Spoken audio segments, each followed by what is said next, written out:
Hi friends, అందరూ ఎలా ఉన్నారు?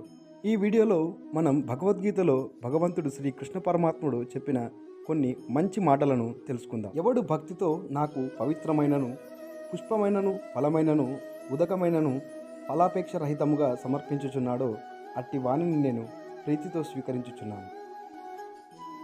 ఏ పనైనా కష్టపడితేనే పూర్తవుతుంది. కలలు కంటూ కూర్చుంటే అణువంతైనా ముందుకు వెళ్ళదు. భగవద్గీత.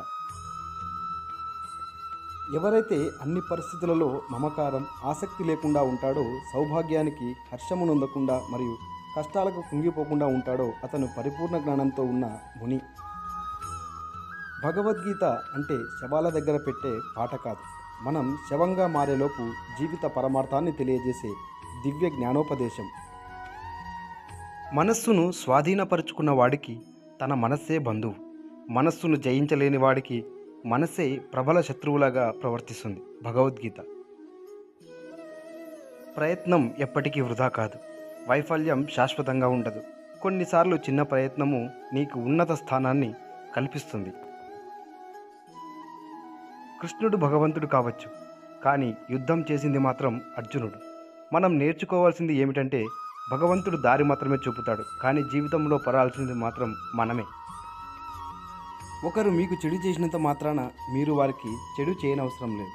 కర్మఫలం కాలధర్మంలో వాళ్ళే చెడిపోతారు. కొలంలో నీటి ప్రశాంతతను రాయి తాత్కాలికంగా చెడగొట్టవచ్చు.